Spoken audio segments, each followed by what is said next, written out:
This is about a stellar union, a marriage between Marchese Mario Incisa della Rochetta and Claricia Garadesca, a union that created 3 stars. The first, a remarkable racehorse, Rebo.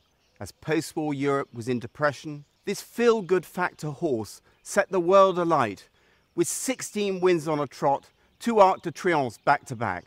And as that star waned, a new star was born, Sassicaia, a wine that brought a great variety from France to Italy to Tuscany. And that's why we're going to meet Marchese Nicolo Incisa della Rochetta. I started to drink wine rather late. My father was always, when we were at lunch or dinner, and they were serving wine, my father was saying, Nicolo doesn't drink. But then, little by little, the first time that I realized that Italian wine were, not on the same level, just elegance. As the French one was drinking Hospice de Beaune. Hospice de Beaune. Hospice de Beaune. And it was the first time that I realized how the wine should be. If you can think of one moment, what is it that inspired your father to bring the Bordeaux Cabernet grape to Bulgaria? He used to go and spend weekends with a friend in a place called Migliarino, just outside Pisa, where the family, Salviati family, had a very old vineyard of Cabernet Sauvignon. And my father was impressed by the elegance, the style of the wine compared to the wine made from local grapes. When he came back to Tuscany at the end of the Second World War, and he decided to start an experiment. He remembered that the wine had tasted at the Salviati table, and he went to take the cuttings for the vineyard from that old Cabernet. So the experiment is in place.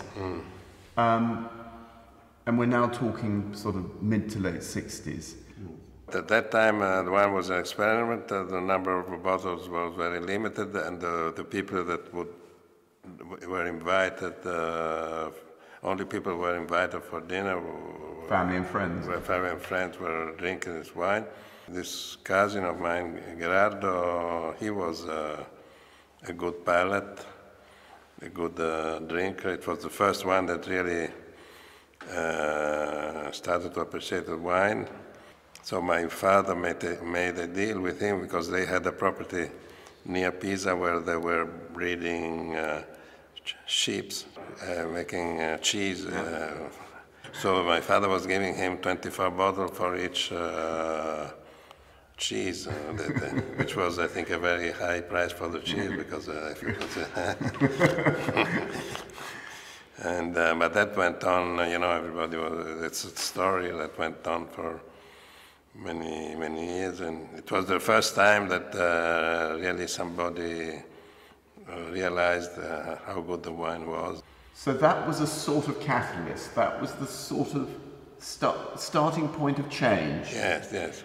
Was it change that you initiated in your father, that maybe this was a wine that had more potential? 20 years after the first vineyard was planted, we decided to plant more vineyard, and the quantity of wine became too big. So I suggested my father to start to sell the wine. At that time, all our activity was concentrated on racehorses. So we made a deal with a cousin of ours called Antinori. We asked him to commercialize the wine. We started a cooperation with a enologist called Giacomo Takis.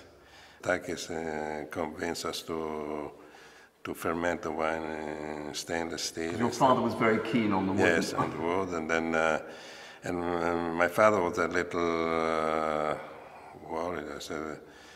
So at a certain point he said, I'm not going to interfere in what TAC is doing, but I'm going to produce maybe 3 or 4 barriques of Sassicaia the way I like to do it. And for 3-4 years we had 2 Sassicaia. We have the Sassicaia. The family Sassicaia. The family called Vino Diverso, different wine from Sassicaia, and it became very, very, how to say, famous.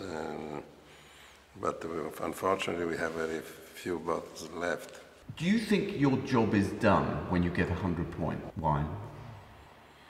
But our job is done if we can maintain 100 points every day. But for many years, everybody was talking about Sassicaia 85, which had 100 points many years ago, and each time that Sassicaia was mentioned, people were referring to 85 vintage. Today, there are some vintages that have been considered above 85. I always prefer the vintage 88 because I found it more elegant, more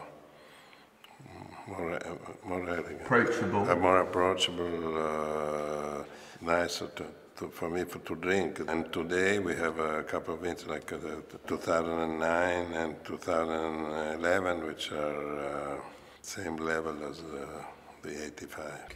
How much personal pleasure do you get out of making such an iconic wine as Sassicaia?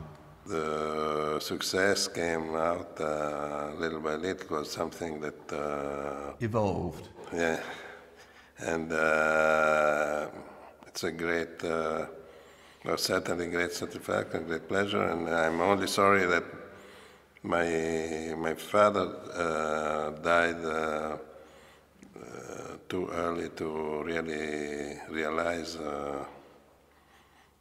what he had invented or created.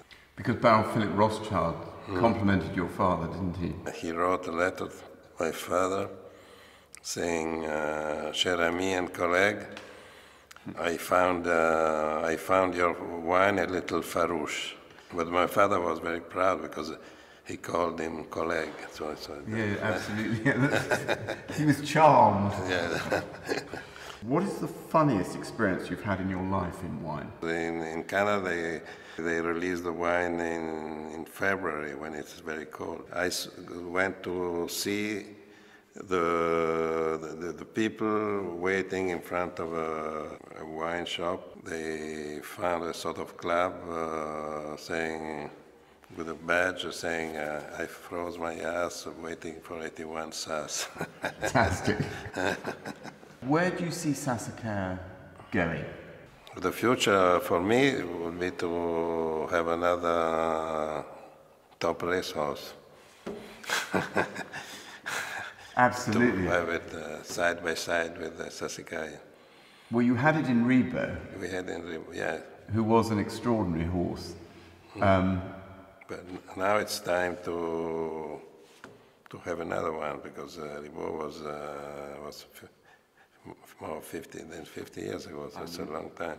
Can we talk a bit about the 2009 vintage? Yes, but we can, tanto ti può servire un po' di 2000, we can talk.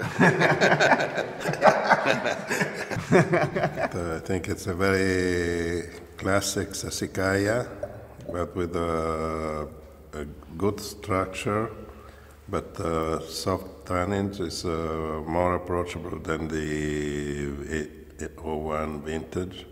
The tannins are more elegant, more softer.